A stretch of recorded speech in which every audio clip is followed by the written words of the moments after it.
ఇంద్రుడు. ఏంటమేటమా మళ్ళీ ఆ కోతకు నీ జనకుడు ఇంద్రుడా? అవును మానవా, స్వర్గాధిపతి ఇంద్రుడు. ఆహా, అట్టాగా.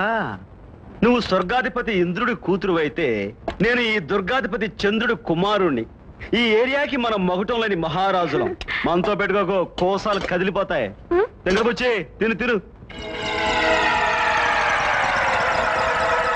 ఈ ధవళవర్ణ పదార్థమేమి మానవా? దాన్ని అన్నం అంటారు.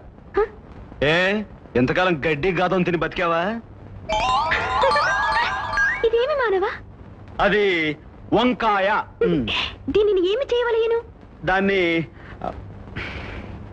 నోట్లో పెట్టుకుని కొరుకు.